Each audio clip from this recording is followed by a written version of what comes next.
Aloha, welcome to my new show. I'm Representative Jordan of the 45th District, and this is Jordan's Journal. Good evening.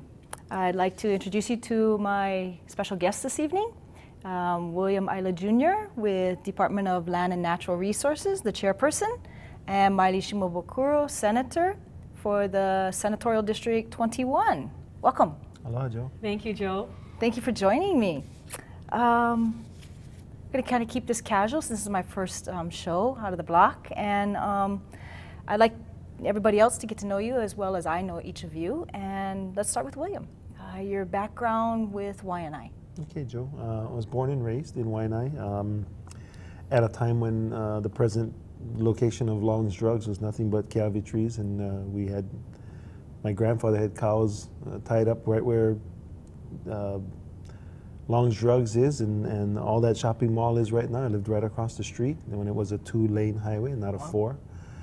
Went to Maile Elementary School when there were no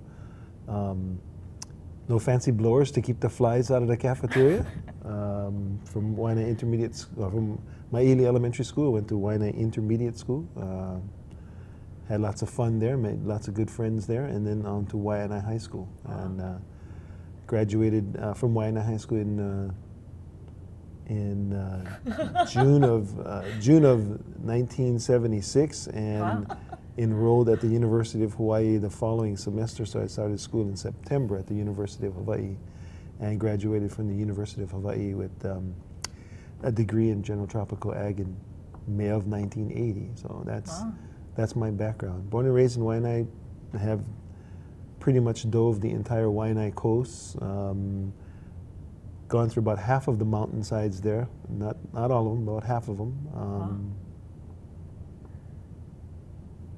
Lots of good friends and lots of good family in Waianae. Huge family in Waianae. Yes. Maile, your background with Waianae.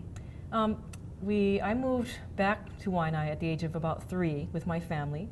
And I say moved back to Waianae because my mother, Karen Young, grew up there and went to high school there. And her parents stayed there. Some people may know Margaret and Fred Calkins that lived in Gila Street in Maile. And so when I was about 3, we'd been living in town because Mom had gone to UH, and that's where she met my dad, James Shimabukuro. And they decided to come back to Waianae because they wanted to, I guess, return, be close to parents and to the grandparents and everything. So really, Waianae is all I remember. I don't remember anywhere else. And I've lived in every town in Waianae. So we moved to Maile when I first moved back. Then we moved to Pu'ehelekala in Nanakuli sometime thereafter. Then when I was in 10th grade, we moved to Waianae, which is where my parents still live. And actually, I'm back there now on Pokai Bay Street area. But I also lived in Makaha for a while, too, after undergrad. So, and I went to elementary school. Actually, I should start with preschool in Nanakuli. Then went to elementary school at Waianae Elementary. Maile Bible School also. Wow. Sorry, for first grade. And then I went to Our Lady of Sorrows in Iolani after that. But the whole time commuted. And it was tough. And that's rough. Yeah. Getting up early in the morning. Yeah, getting up super early in the morning. So then when I finally finished that, went to college in Colorado for my undergraduate degree in English. That experience of going to the mainland made me realize how much I loved Waianae. Wow. You know, it's kind of one of those things, you don't know what you got till it's gone. You know, I was homesick for Hawaii, but mostly for Waianae. You know, and I really blame it on that I started tandem surfing as a junior in high school with Mel Pu'u and Brian Keolana. Wow. And just got to experience just that life and being in the ocean all the time. And I remember I would get Surfer magazine in college and read it cover to cover and hoping to read something about Waianae. Of course, Waianae was always in there. So very much loved it. Came back, went to University of Hawaii Law School, and also attended LCC Waianae. Took some classes too in the meantime. Really enjoyed it. I took Glenn Keela's Hawaiian Studies class. Wow. And I took a Japanese class. So wonderful campus there we have. Wow. So definitely consider Waianae the only place I really know, really. Yeah, really. Sounds like we got some Waianae roots here. Well, we do. And okay, what about a little bit about you? Yeah, Oh, my background. Yes, obviously, my parents came here military, so I'm a military brat. I moved to Waianae probably about 1970, and my parents purchased their home out there.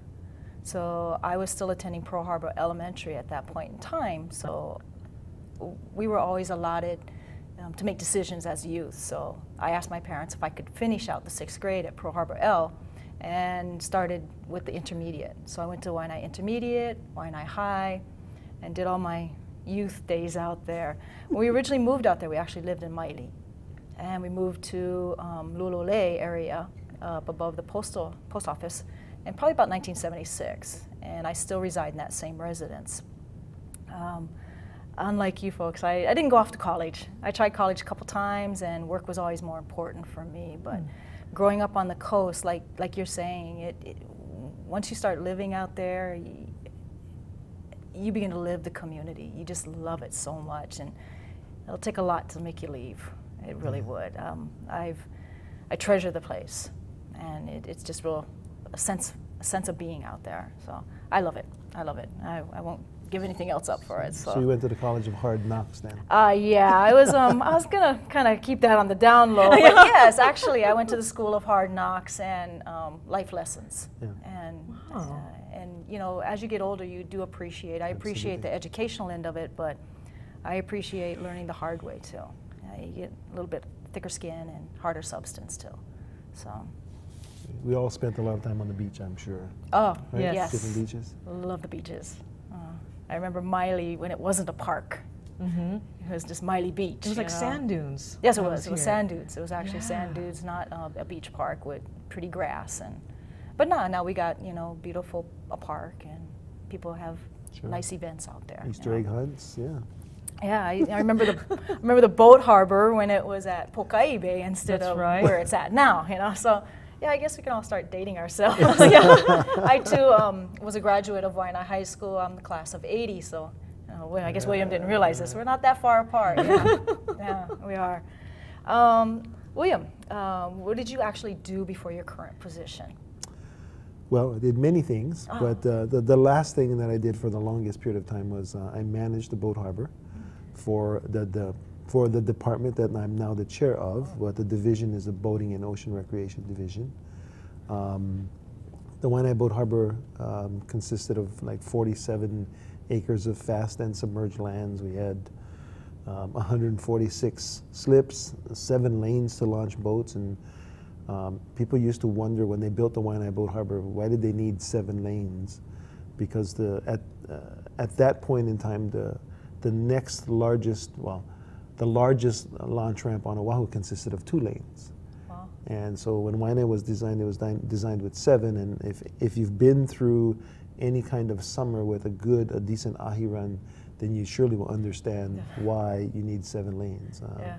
I've been there where it's taken all 7 lanes, 4 hours of constant use to launch everybody that wanted to go fishing for ahi. And it was really, I think, an offshoot of the long lines that used to be along Bayview Street, all the way from Pokai Bay back to where the sewage treatment plant is now.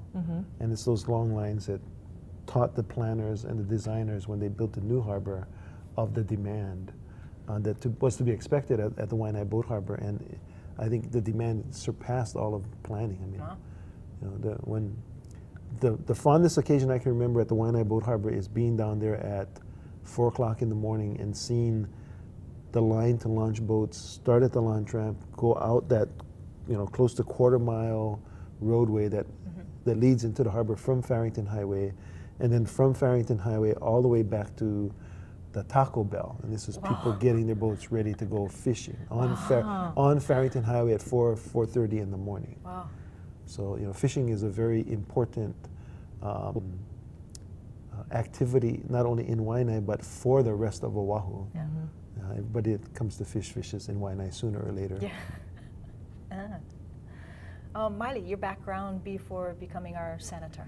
Well, before I got the Senate appointment, I was in the House of Representatives for District 45, which is Waianae, Makaha, and Makua, for 8 years. And at my other job was at the Legal Aid Society of Hawaii as an attorney there. And I've been there off and on since, gosh, 1992, when I started as a paralegal. And I'm still there today. We're in the Satellite City Hall building. And so, yeah, I really, you know, working as a lawyer, and I think many lawyers out there would probably understand where I'm coming from, it really does make being a legislator extra special, because what I found very frustrating what I still find frustrating as an attorney is that you're so busy with all the clients that come in. And for those that don't know, you know, legal aid, we're like public defender, sure. You know, but for non-criminal. So a lot of family law, housing, government benefits, consumer. You know, you don't have time really to step back and look at the big picture normally, because you just have so many cases you're working on, you know, on a one-on-one basis. And many times you come across laws that are just awful, you know, for the person and really unjust. And so what's great about being a legislator is that, you know, you can if you have a situation like that, you can introduce a bill in January, and then by May the law has changed. Wow. You know, as an attorney, if you wanted to do something like that, you'd be talking about establishing case law, you know, something you'd have to take something to Supreme Court to get the law changed and get it published and all that. So, which is often like a, you know, 5-10+ year process, and very costly and all that. So, I think that's what's really, you know, really exciting. And my first exposure where I really saw how what legislators do really impacts people in places like Waianae was around the mid-90s. The legislature decided that they would limit general assistance benefits to 6 months. And GA for short, for those who don't know, it's the state program for people who are disabled without children. So it's purely state funded. And the intent is that people are on this benefit while they're trying to get onto SSI or Social Security, SSDI. And for anyone who's ever applied for Social Security, it's very frustrating, very long. You know, you put your application in, and unlike other things, there's no deadline. And so most people, if you're not already blind, dying, or, you know, 67 years old, it takes about 2 years. Wow. And so we saw this law come down, and we're like, you've got to be kidding me. You know, you're talking about thousands of people who are disabled and elderly, and they have no are going to be cut off in 6 months, and they're going to be on. So we had to file a class action lawsuit, and thankfully at the 11th hour, literally the weekend before they were going to cut off thousands of people, we were able to get an injunction. Wow. And at that time we were able to lobby, and we were able to convince the legislature to reverse. But then my second lesson was, shortly thereafter, the feds, almost all legal services across the country get funded by the federal government. The federal government, which at the time was Republican controlled, decided they didn't like that legal aids get money from the government and turn around and sue the government and lobby for changes. And so they said no more class actions, no more lobbying, no more attorney's fees. You can't do any of that high impact stuff. Wow. So 2 times I saw that when you have people in positions of power making decisions that don't really know what happens to, like, the most poor and indigent, you can have disastrous consequence. So I'm glad the 3 of us are here. You know, we understand what it's like.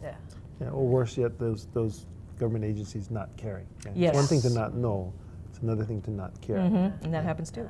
And then I just want to, if I can just, I mean, legal aid has, you know, a certain clientele that's not usually prepared. So when they come to you, they don't have documentation of all of that.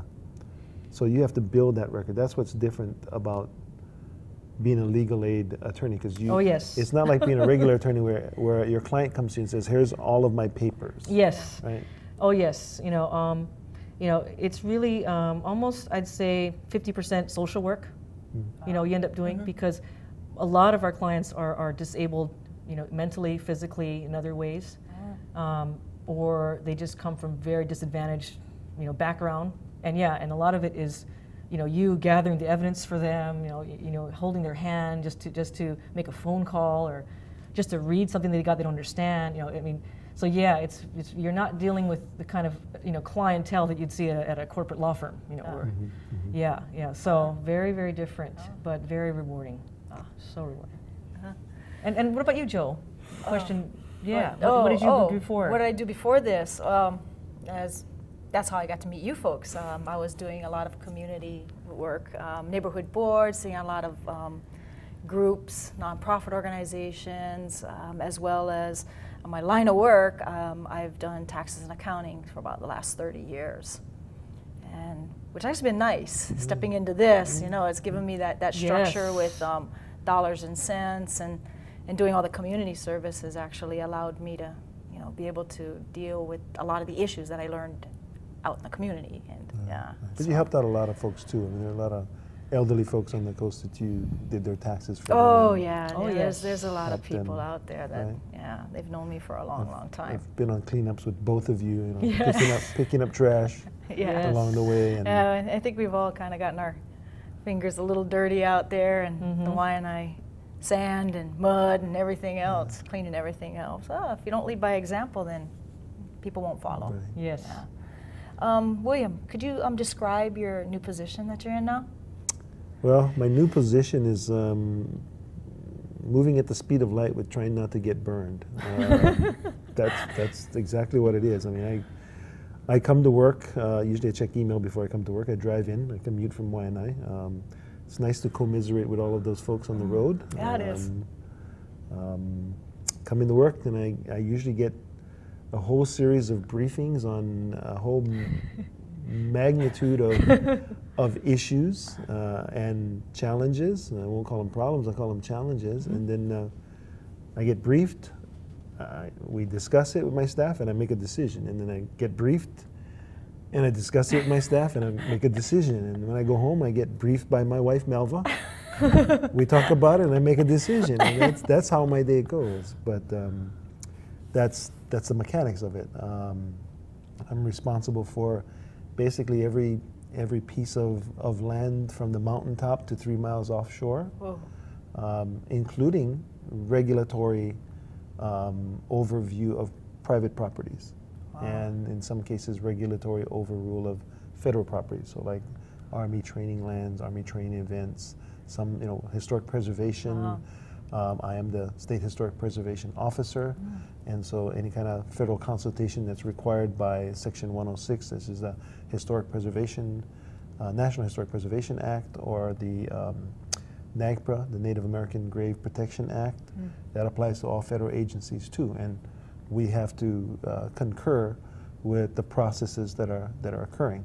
So everything that has to do with the forest, everything that has to do with the stream, everything that has to do with the well, everything that has to do with any historic properties, anything that has to do with hunting, fishing, Bureau of Conveyances, which records any land title transaction. My department manages 1.3 million acres of state land that we control. So any land leases, revocable permits, any kind of short-term permit, for example, giving a permit that allows people to shoot fireworks off of hotel property, things like that. They all come through one of the divisions that I have. Wow. So that's a huge amount of responsibility that I share with, of course, the Board of Land and Natural Resources. The way that the statute is set up, the board is really the decision-making body for the state of Hawaii when it comes to land and land management. The board can either then make decisions, or in some cases, the board will delegate to the chairman, that's my position, the ability to implement or make decisions on its behalf. And then, of course, in some cases, I can delegate some decision making to staff members to issue certain kinds of permits, and delegate, for example, back in my old job, delegate to harbor agents the ability to issue mooring permits or commercial permits. But that's in a nutshell. That's what I get to do every day. Every day. Wow. The earlier description was, wow. When you say it, the latter part is like, okay, I get the first part. That's right. Wow. Brief, But make a decision. it's a wonderful opportunity in this time, because I believe we're in a very specific time of change. I can see it all around with the different boards, with the different commissions, with different entities, where we're going through sort of a transition politically you can see it. We're in a transition period where the old guard is beginning to give way to the new guard.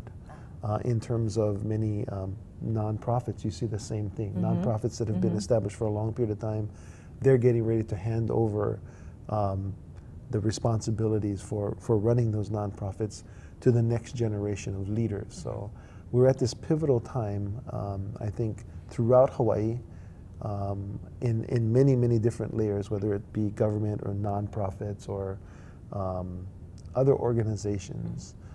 Even in the business cycle, you see sort of the older guard, the older generation giving way to a new group of young business leaders that are coming up, and that's what's exciting, because we have this opportunity to change the way that we think about how things should be, what our priorities should be, what our values should be, and so that's what's exciting about being in this position at this time, and I can see from both of you that you clearly understand what I'm saying. Yeah, very exciting. So, Maile, could you describe your current position now? Senator, and the District 21 that you talked about earlier spans from Ko'olina to Ka'ena Point. And my position at the Senate in particular is I'm Vice Chair of the Judiciary and Labor Committee under Chair Clayton He. Also, I requested to be on Health, Agriculture, and Waterland, and luckily I did get granted that request. I'm so excited to be on those committees. And as a senator, you are responsible, along with the House, for overseeing the budgets of all the state departments. So if Department of Transportation, Department of Education, all this. My department. Yeah, that's right. Yeah, we control this guy. No. But so we oversee their budgets, and then of course, any policy that's got statewide impact. So we get all kinds of suggestions from constituents about why can't this law be changed? Why can't this, that? And so it's wonderful. The possibilities are very endless. What you could do, and in some way, and technically too. I mean, we can implement laws, as we saw with the rail. that also impact the city. So even though we're not city, we can do laws that impact them. So it's an exciting role. I really enjoy it. And yeah, what about you? What is your role in the House? My role, I'm still learning my role. Yeah, it's been kind of like on fire with a huge fire hose. And well, because you came in after the session after opening started. day. Yes, I did. I actually came in after the session started, and I was given finance. I was given Vice Chair of Human Services. Finance is a big committee. I sit on Two Health, huge committees. Hawaiian Affairs, and Cultural and Arts. So I mean, that's just wow. So going from operating a neighborhood board in one committee to 5, it's like wow, it's a lot. And then getting a grasp on the job and learning what you really can do. I mean, going from just being an advisory person on a neighborhood board to now you can actually somebody 50, one of 51 people right. providing opportunity to make change in our state. I mean, that's interesting. How difficult was it to learn the rules of the House? I'm still learning the rules of the House, and I keep asking, where's the rule book? And everybody's like, Joe, there's no rule book. And I'm like, there's gotta be, but right now it's learning by fire, pretty much. Okay. You did it wrong, but get back over here. Yeah, so that's pretty, it's been, I had a good basis doing my community stuff and sitting on boards and running boards, so that really helped. But there's different rules in here. We have a lot of protocol in here. We have a lot of requirements because we're very accountable for what we're doing. Because this is a higher level than just advisory. Yeah. Right. Well, and the people of Hawaii rely on you folks to balance the budget, right? Every 2 years. Yeah, it is. And this is that first year of a biennium. And it was quite challenging. Yeah. So be a new kid on the block, and then guess what? Wow. But it's nice. It's really challenging. I totally enjoy it. I totally enjoy, getting to see people on a different level. I totally enjoy being able to touch and feel constituents instead of at a neighborhood board where they're just lobbying things at you. It's Right. quite different. Yeah. It's a lot. You know, it's interesting, you know, coming up in an elevator instead of just opening a door and sitting at a table very casually. Yeah. Okay. But you have other constituents too now, though. Yeah, I do. You're being lobbied by a lot of other forces. So that takes a little getting used to, right? Well, I know we're getting a little short on time here, so this is going to run into a two-part show. So what I'll do right now is say a few words, and then we'll be back in a moment. Okay, sounds good. So I'd like to say mahalo for joining us, part one of part two. It's a pleasure being here with my two good friends, and be able to watch the second half either on Olelo TV or Olelo Net. I'd like to also share that my two friends here are also in community meetings that'll be up and coming in the near future for all of us. You know, we all taking on new roles here. I just want to let everybody know that there will be a community meeting coming up on June 15th at the Waianae District Park at 6:30 p.m. Until then, I will see you soon. Aloha.